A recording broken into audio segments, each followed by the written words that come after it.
જો મિત્રો ખાસ આવું ધ્યાન રાખવાનું.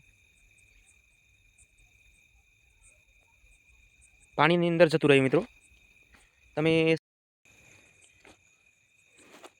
જો મિત્રો ખાસ રાત્રે પાણત કરતા ખેતરમાં પાણી આપતા ધ્યાન રાખવું. આ જુઓ એક બાજુ પાણી ચાલુ છે અને એક બાજુ આ સાપ જેવું જુઓ. ખાસ ધ્યાન રાખવું. જો પાણીની અંદર સીધું નીકળી જાય છે.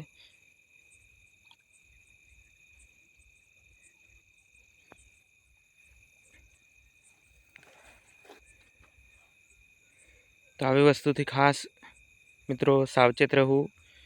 અત્યારે પાણી ચાલુ છે જુઓ ખેતરમાં અને નજરે પડી ગયું. અહીંયા ઘઉં ઉગાડીએ છીએ અમારા કાકાના.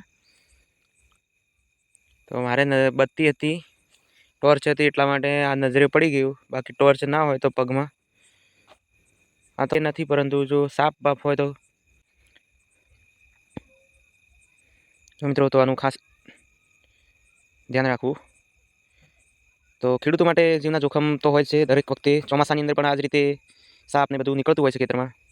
અને ઉનાળાની અંદર પણ ગરમીના કારણે ખેતરની અંદર પાણી ચાલુ હોય તો નીકળે છે. અને શિયાળાની અંદર પણ અત્યારે શિયાળો છે તો શિયાળાની અંદર જો જમીનમાં ઘૂસી જાય છે.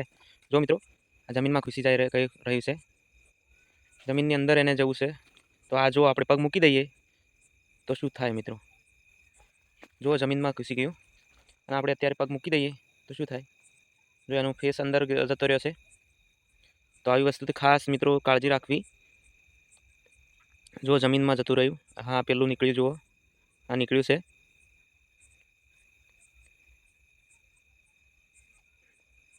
તો ખેડૂત હોય અને એને જીવનું જોખમ તો હોય છે મિત્રો દરેક વખતે. ઘણી વખત થ્રેસરના પણ અલગ અલગ પ્રકારના વિડીયો આવતા હોય છે કે થ્રેસરની અંદર વ્યક્તિ પડી જાય છે અને આનો ઘટના એવી બનતી હોય છે ઘણી વખત મિત્રો. જો પાછું પાણીની અંદર જાય છે. હા જો છેક કેટલા નીકળ્યું. હા પાણીની અંદર. જો મિત્રો ખાસ આવું ધ્યાન રાખવાનું.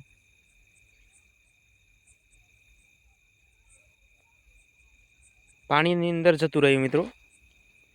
તમે સામે જ જોયું છે આંખોની સામે કે પાણીની અંદર જતું રહ્યું. હવે આપણે આ જગ્યાએ આપણે પગ મૂકીએ તો સીધું શું થાય મિત્રો જુઓ. 2 સેકન્ડની અંદર પાણીની અંદર જતું રહ્યું. હવે આપણે અહીંયા ખોટું નાખીને ચેક કરીએ શું છે કે નહીં. અત્યારે ચેક નહીં તે.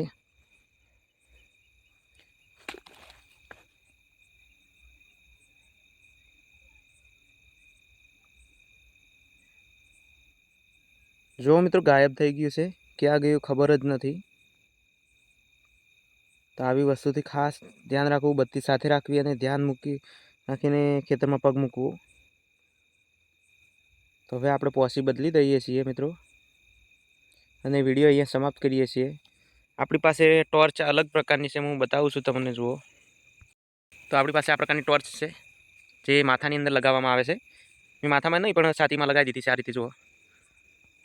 આ રીતે ટોર્ચ લગાવી દેવાની. તો આપણને પાવડાથી જો પોસી બદલવી હોય ને તો પણ ફાવે. હાથથી પકડી ના રહેવું પડે. અને આ રીતે ઝેરી જીવજંતુ પણ દેખાઈ જાય. તો મિત્રો અહીંયા વિડીયો સમાપ્ત કરીએ છીએ. જય જવાન જય કિસાન.